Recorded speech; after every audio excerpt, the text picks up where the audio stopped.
celebrare quello che abbiamo raggiunto. Tu cosa hai raggiunto? Bella domanda, Andres. Ma allora spieghiamo un po' per chi ci sta ascoltando perché è importante celebrare ciò che abbiamo raggiunto. In cosa sarà questa luna piena? Ciao a tutti, Benvenuti in questo nuovo video. io sono Holly Moon e tu sei? Andres In che segno sarà la luna piena? nel Capricorno. Vedi che lo sai, sarà una luna piena in Capricorno. E cosa vuol dire? Com'è il segno del Capricorno? Che animale è? Una capra. Vai, dimmi. Capra. È una capretta. Una capretta però con le corna. E cosa fa questa capretta? Salta. Fa un salto, un altro salto, un altro salto, oppure fa così. Nelle montagne.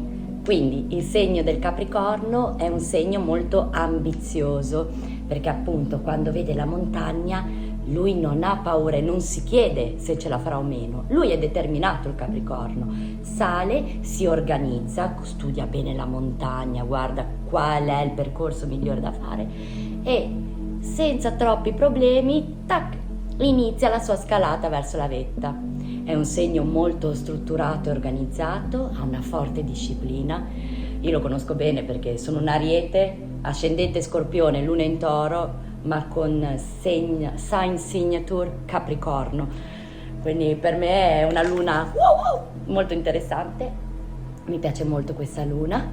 Ce ne saranno 2 quest'estate. A proposito, buona estate, perché oggi è il 21 giugno, quindi buona estate a tutti. E quindi cosa possiamo fare per questa luna piena, Andres? Dicevamo che di solito le lune nuove è quel momento per seminare, per piantare i semini, mentre le lune piene sono quelle in cui si fa un po' il punto di quello che si è ottenuto e si lascia andare quello che è di troppo. Ma con questa luna piena in Capricorno cosa possiamo fare? Potremo fare quello che abbiamo raggiunto e fare una bella festa. Bello, mi piace. Celebrare i propri successi è qualcosa di molto importante e rappresenta molto il Capricorno, perché il Capricorno è un segno che ci tiene alla cura di se stessi, lo sai? Quindi noi cosa faremo? Come rituale per questa luna piena ci soffermeremo un attimo a vedere quelli che sono stati gli obiettivi che abbiamo raggiunto dall'inizio dell'anno ad adesso. E metteremo la nostra energia e immaginazione su quelli che sono i prossimi passi che vogliamo raggiungere concretamente. Il Capricorno è un segno di terra, quindi è molto concreto. E da lì porre le basi per fare in modo di ottenere questi nuovi obiettivi. Se siamo pronti, direi che possiamo osservare quelli che sono gli obiettivi che abbiamo raggiunto. Quindi nel primo foglio disegneremo quello che è successo quest'anno, i traguardi che abbiamo raggiunto, ok? Qual è il mio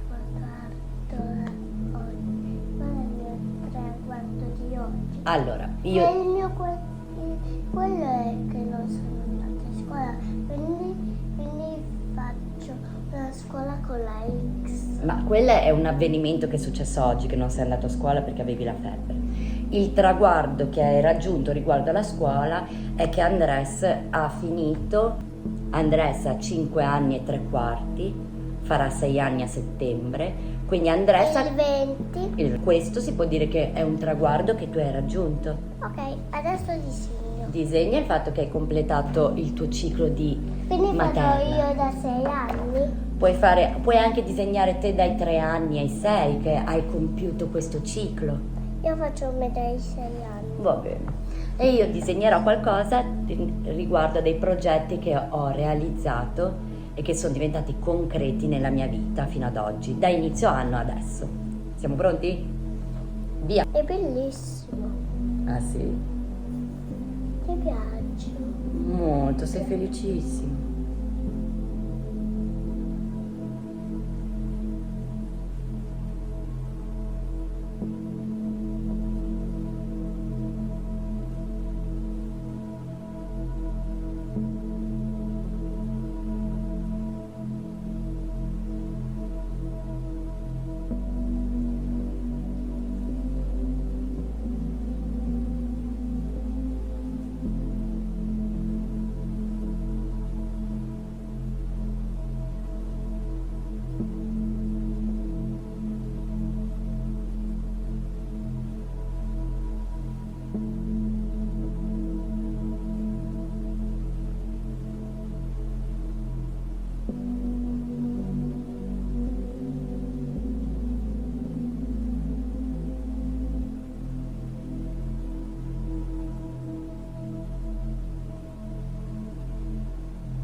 ricordi quel giorno che io avevo tolto tutte le cose, però poi le ho rimesse a posto? Certo, sei stato molto disciplinato come il Capricorno, bravo.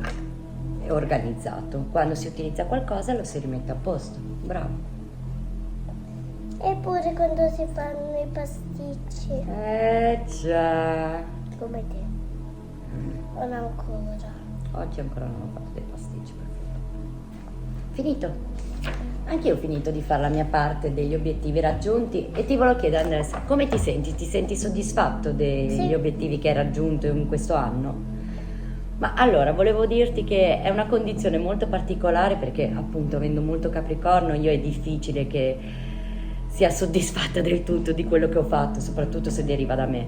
Ho grandissime aspettative, sono un giudice molto critico e severo. Però adesso riguardando un attimo, io non ho disegnato, ho fatto delle scritte, ho scritto un po' tutte le cose che ho raggiunto da gennaio a oggi. E sì, Andres, dai, si sono mosse delle cose, quindi sono molto molto molto contenta, molto soddisfatta. Direi che se sei d'accordo possiamo passare alla fase successiva, che è quella dove vogliamo analizzare i progressi fatti e stabilire gli obiettivi concreti per il futuro. Ho fatto 2 stelle. Wow, obiettivo stellare, mi piace. Quindi gli obiettivi che abbiamo per il futuro, sei pronto? Proseguiamo nel nostro disegno. Qual è il tuo obiettivo?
Bella questa luna piena. È molto bella perché ci permette di essere appagati e soddisfatti di noi stessi. Infatti non viene chiesto di guardare ciò che avremmo voluto ottenere ma non abbiamo raggiunto. È una luna consapevole, una luna che ci chiede di osservare cosa è successo concretamente, cosa è successo realmente di positivo che abbiamo raggiunto. Trovo che questo modo di osservarsi è come una meditazione, ovvero riuscire a entrare in connessione con se stessi, anche con la lavatrice, fa niente, connettersi e compiere delle piccole azioni, delle azioni concrete che ci permettano appunto di svolgere quei passi che ci avvicinano ai nostri obiettivi. E io sono molto soddisfatta della mia lista, penso che anche Andres lo sarà. Adesso chiediamo anche a lui cosa ne pensa della sua lista di obiettivi raggiunti. Io mi sono aiutata con una scaletta, ho inserito prima tutti i traguardi che ho raggiunto da gennaio a oggi e poi quello è il mio prossimo obiettivo, come agisco, come posso agire adesso per fare in modo che questo obiettivo si realizzi e fidarmi. Ho disegnato il suo obiettivo raggiunto, il diploma di judo con la sua cintura, bravissimo, e anche le striscette, complimenti. E invece posso far vedere qual è il tuo obiettivo prossimo? Il suo obiettivo è diventare un astronauta A 6 anni. a 6 anni, obiettivo ambizioso, è quello che hai raggiunto. E questo è quello che vuoi raggiungere. Cominciare adesso a disegnare. Il passo adesso che vuoi disegnare per poter diventare un astronauta, qual è un'azione concreta che puoi fare? Studiare la luna. Ottimo, bene. Lì devo guardare tutti i video degli astronauti. Bravo, prendere ispirazione da degli astronauti. Ok, posso andare. Vai, puoi partire.